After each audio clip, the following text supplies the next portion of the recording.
Hello everyone, welcome to another deck discussion with TheChiv. I am TheChiv, your Hearthstone terrorist, kicker of puppies, and whatever else people are calling me these days. Today we're going to talk about one of my decks, War Pigs.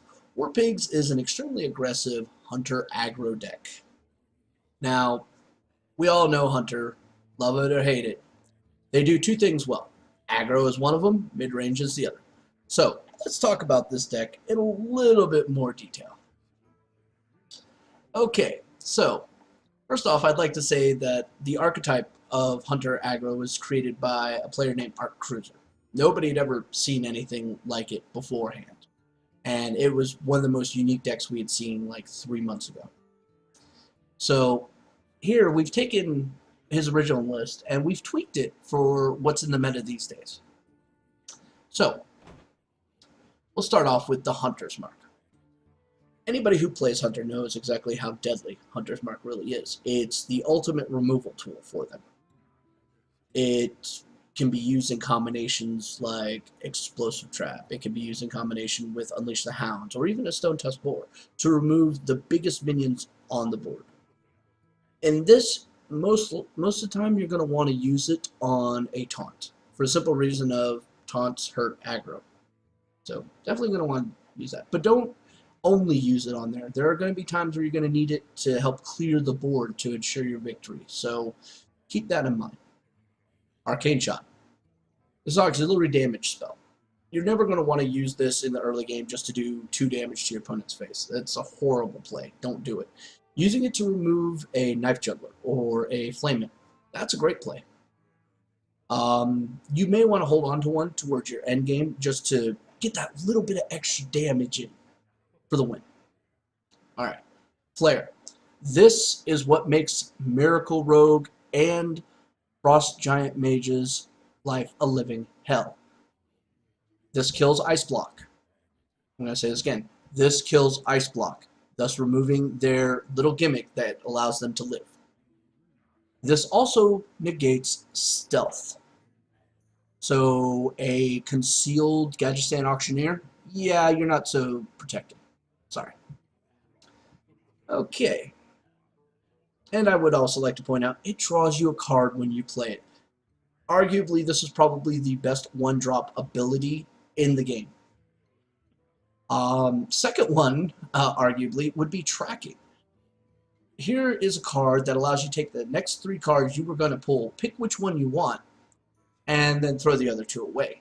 It does throw them away, which kind of sucks, because there's going to be some times where you got to make a really hard choice. You know, it's like, oh, I just need an Explosive Trap. Crap, now I got to throw Leroy Jenkins away. It happens, all right? Sometimes you're going to have to roll the hard 8 or just suffer for it. So, but it's actually really good, and because it's going 3 deep and removing it, it's cycling through your deck a lot quicker, which means a lot of the stuff on the bottom is going to come to the top real quick. Alright, next up, Leper Gnome. Leper Gnome and Aggro go hand in hand. Literally, they're like skipping on the yellow brick road, singing tunes, and having a grand old time. There's not a single aggro deck I have seen that was worth a damn that did not have a Leper Gnome, and here is why. Leper Gnome, 1 mana. It's pretty much guaranteed to do 2 damage no matter what, unless you're playing against a Shaman, or they silence it. So its value is just huge. If they pull an Ironbeak Owl on it, okay, so he had to spend a 2 to deal with a 1, and he still persists. So he's still going to probably get 2 damage off. Other great things about this card, you could play this towards your end game to kind of prevent them from AoEing. We saw this at the BlizzCon a while back. That actually led to Kriparian's death. So keep that in mind. Okay, so Stone Tusk Boar. Stone Tusk is kind of underwhelming when you look at him initially. But then when you consider that he's a beast, he combos greatly in this deck. You could use him with a Starving Buzzard to get a card draw. Kind of a waste of a play, to be perfectly honest, but you can do it in a pinch. What you're really going to want to use Stone Tusk Boar for is Kill Command. So 1 mana activates 5 more damage. So this comes out to 6 That is 20% of your opponent's life. Get both of them off, that's 40% of your opponent's life. That makes your life that much easier. However, you're really going to want to wait in the end game more so to use this, depending on what you're playing against. But again, it's a judgment call. You're going to have to be able to read what your opponent's playing to know when you're going to need this. If you could do almost your entire damage because they have no taunts, just with your minions, go for it. But when you get to that point where they're taunting up everywhere, double kill command wins the game. Alright. Explosive Trap, Freezing Trap.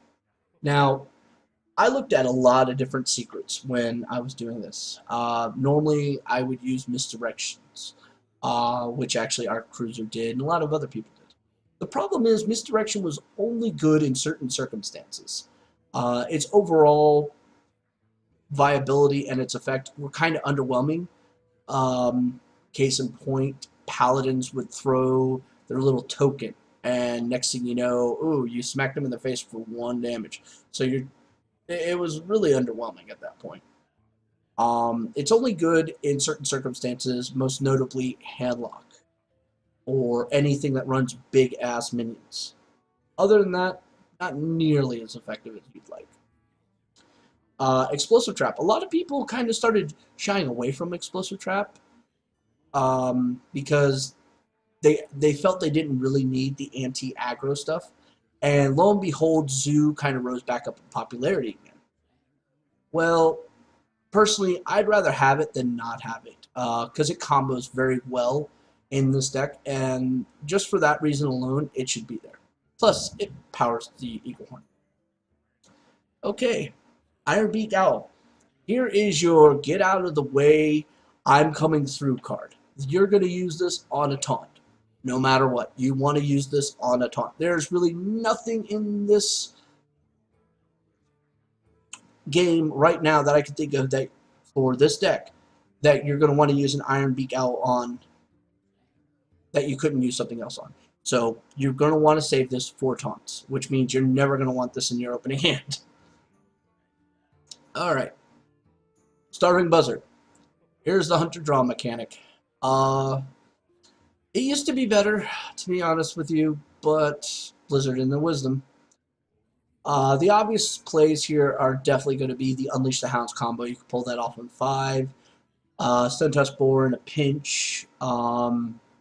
And even Ironbeak Owl in a pinch, though I don't recommend that. So, yeah, it's probably never going to persist that long, because the moment this guy comes out, they're going to kill it with whatever they have to. And it won't take much with only 1 life. Alright, Eagle Horn Bow. This is going to be your steady damage dealer. It's going to equate for a lot of damage in your early to mid game. Being able to be recycled with Explosive Trap and Freezing Trap really does help it somewhat. One thing I'm going to put out there, you're going to want to use the first attack to the face. And then you're going to want to hold on to the second attack until you can either A, get another durability on it using secrets, or B, you're in your end game. And the reason why I'm saying that is because this right here adds just that little bit of push you need in order to win. So holding on to this to the end is very good, but you're going to want to have this out as early as possible, especially in the mirror match, and we'll cover that in a little bit. Alright, next up is the Deadly Shot. Here's another card that basically tells Miracle Rogue to go home. Because it doesn't care if you stealth the Gadget Stand. It'll still kill it. It also screws with giants very nicely. Haha, I have a giant. Haha, no you don't. So that's really great. Alright, Kill Command.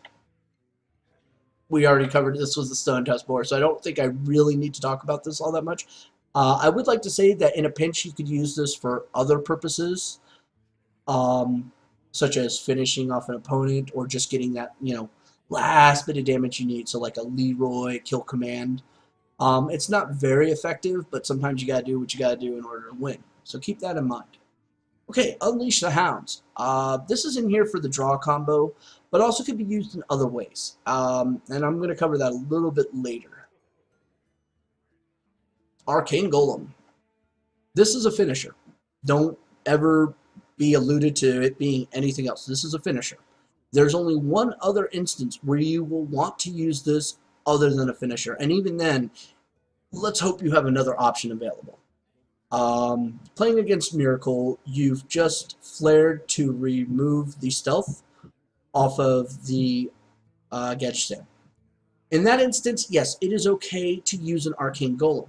There is a downside, though. You are basically ramping him up to where he's going to hit his power curve a little quicker. So if he's got most of the combo pieces out, you've pretty much just signed your death warrant anyway. So keep that in mind. Alright, Wolf Rider. This is also part of your steady damage stream with the Eaglehorn Bow.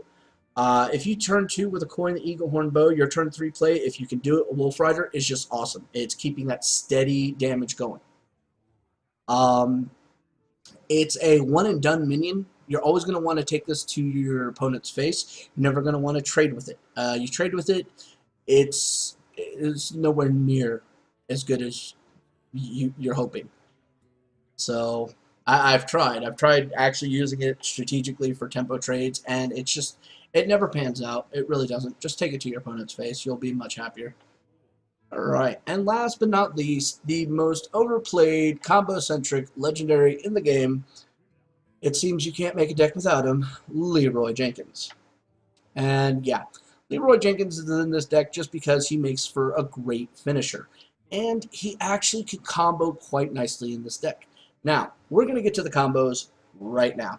Okay, so Leroy Jenkins in this deck can easily be used with an Arcane Golem for 10 damage. That's 7 total. Now, if you still have the Eaglehorn Bow equipped, guess what? That's 13. Now, let's say we're on turn 8, throw in an Arcane Shot. Guess what? That's 15 damage. See what I'm saying? Alright. In a pinch, you can use them with a Wolf Rider. That's 9 damage. Plus the Eaglehorn Bow, that's 12. You get what I'm going with this. Alright. Another combo that we saw used a while ago, but we haven't seen that much lately, is playing a Leroy Jenkins and then following it up with an Unleash the Hounds. So, give you a little point of reference here. Let's say your opponent has 4 minions on the board. Okay, you play Leroy Jenkins, they now have 6. You play Unleash the Hounds, you're getting Leroy Jenkins damage plus 6 puppies. That's 12 damage right there for 7. That's pretty huge value. Likelihood of this happening, though, fair to middling.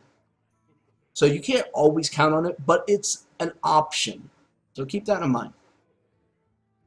Okay, other combinations. Hunter's Mark, Explosive, Unleash the Hounds.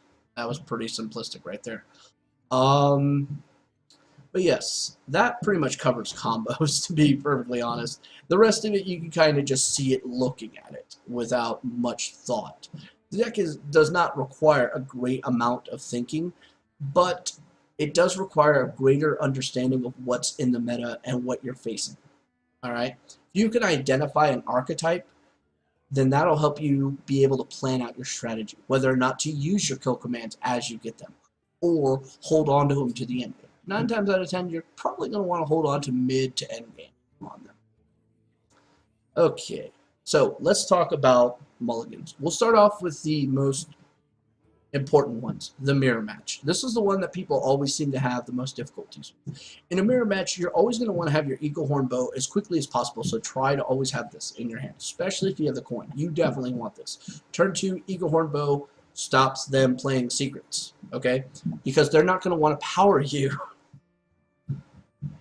Alright, next one for that is going to be the flare. Why? Because if you don't get your Eaglehorn Bow, the flare is going to cover your ass for if they do get the Eaglehorn Bow, you pop their secrets off and just annoy the hell out of them.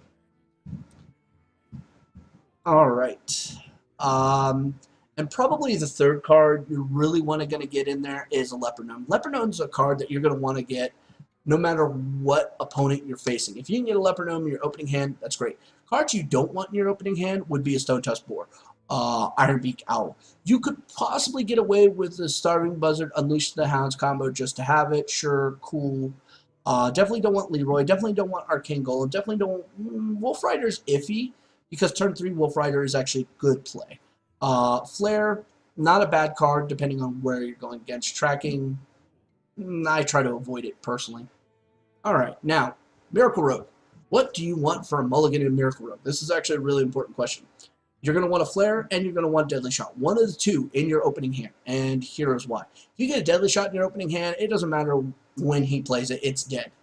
But you're also going to want to make sure that you remove all other minions that are on the board. This is the only time I'm actually advocating you trading with your minions or with your Eagle Horn Bow.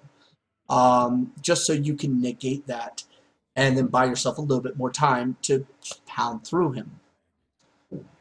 But Flare, again, negates the stuff. Against Mage, Flare. Flare, Leper Gnome, probably Eagle Horn Bow would not be a bad one because you're going to want to burn, and then set up for your end combo of Leroy and whatever. And then, oh, he plays a secret. 9 times out of 10, we know what that secret's going to be, so we pop the Flare, get rid of it, hit the combo. Let's see. Against Druids, probably standardize of Leper Gnome, Eagle Horn, and probably a Flare just to get some card drawing mechanic going. Wolf Rider also another great option. Shaman's really difficult. I'm going to say put the Leper Gnome in that just to waste their silence on it, because if they're wasting that little one shot there, then you're more likely to pull a Lightning Bolt with a Wolf Rider, which is great trade value for you, because you're still going to do 3, and he had to waste something that's giving him an overload to deal with that Wolf Rider. That's great value no matter how you cut it. Against Control Warrior. Control Warrior is an extremely difficult matchup, okay? Let's be honest here. This is the one and only time I'm going to say you're going to want to use the Ironbeak Owl, and you're going to want to have this in your opening hand against the Acolyte of Pain. And here's why. Acolyte of Pain is the drawing engine, or part of the drawing engine for Warrior Control. Taking that out of the mix, hugely important. Really slows down the rest of their game. You could Hunter's Mark and hit it for like 1 damage, okay, but he's still going to get a card draw out of it. So you remove the Acolyte of Pain out of that equation, then he's left with, give or take, 4 card draws. Problem is they normally run 2 Acolytes of Pain, so it's going to be a little difficult to pull this off. Let's see, Handlock. Handlock's really difficult. I would highly recommend the Leper Gnome, the Eagle Horn Bow, and if possible a secret at this point. And the reason for this is they're going to put down stuff like the Twilight Drake. Okay, Twilight Drake, hit that with a Freezing Trap, great. You could Ironbeak Owl it, but I would sooner Hunter's Mark that and be happier with it. I'd Hunter's Mark it, Explosive Trap it, because you're never going to get a huge value out of Explosive Trap against Handlock. Let's be perfectly honest with you. Yeah, that's pretty much there. You're going to want to get them to like 16, 15, build up for your end game, and then boom. This is where holding on to your kill commands to the very end is extremely important, so keep that in mind. Other than that, Paladin is just a rough matchup. Leper Gnome, Flare, definitely a Flare, and the Eagle Horn Bow. You're going to want the Eagle Horn Bow and get that out quickly because it's going to stop them from playing Noble Sack. Because they play Noble Sack, they're just going to power your Eagle Horn Bow. Okay, great. That just made me happy all over the place. But the downside here is that Paladins run really heal heavy these days. There's actually a very unflattering name for them that I'm not going to mention here, but it involves a part of the female anatomy. Anywho, moving on, Priest. Priest is probably going to be one of your bigger banes, just due to the fact that they've got spells like Holy Fire. This is going to negate a lot of what you're doing and also weaken you and cripple you. The fact that they've got combinations using Wild Pyromancers is going to easily just make your life a living hell. That, and they generally don't put that many minions out on the board for you to ever get a really good draw off of Starving Buzzard. So You may want to consider auto-conceding. If not, Leper Gnome, Eagle Horn Bow, and a secret. I will tell you right now, hold on to your flares. Don't just play them nilly-willy against a priest, because they have Thought Steal. So you're going to want to hold on to a flare to deal with that possible stolen secret, because you don't ever want to deal with your own secrets. It just never pans out. Alright. And let's see, is there any other deck that I'm possibly missing here that I'm not remembering?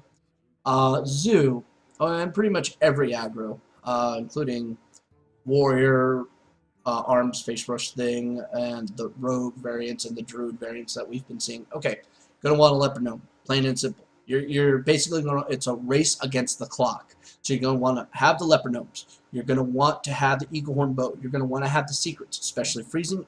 If you can get freezing, that's great because it throws their tempo off and you gain a lead.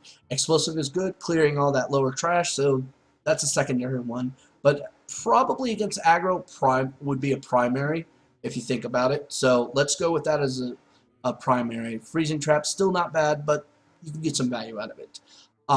Starving Buzzard, Unleash the Hounds combo, yeah, it could be cool, but you're still going to take a crap load of damage before you can get that combo off. Remember that. Arcane Shot, probably another good one. Knock out that Knife Juggler. Knock out something that's going to really make your life hell. So keep that in mind. Also, Pally variants, when you see that nice little Worgen Infiltrator drop on the board, yeah, go ahead and flare Arcane Shot that, because the next turn it's just going to get a Blessing of Might and hit you for 5. No, just kill that. Okay, against Zoo, you're going to have to save things. You're going to want the Eagle Horn Bow.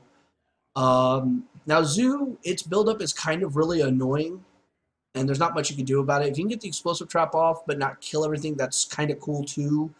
But if you can catch them with 3 to 4 minions on the board, then Unleash the Hounds, Starving Buzzard is way more beneficial. And it'll help pull your finisher off rather nicely. But the downside is Doomguard is going to wreck your face. So pretty much after turn 7 or after you've wiped their board, you're going to want to drop a Freezing Trap every single time, just so you can catch that Doomguard, send it back to his hand, and make him now cost 7. So yeah, this is really going to negate pretty much every option he has at that point. Other than that, just play it straight up their face. You know, their tapping is actually going to make your life a little bit easier if you think about it. So, alright, that's the mulligans. Those are the combos. That's the basic strategy of how to play this deck, what it is, and all that. So, I hope you enjoyed this. If you like this video, please like it, subscribe to my channel. You can follow me on Twitter at TheChiv1. I also have a Twitch channel, just TheChiv, that you can follow me on as well. So, this is TheChiv saying thank you very much, and bye.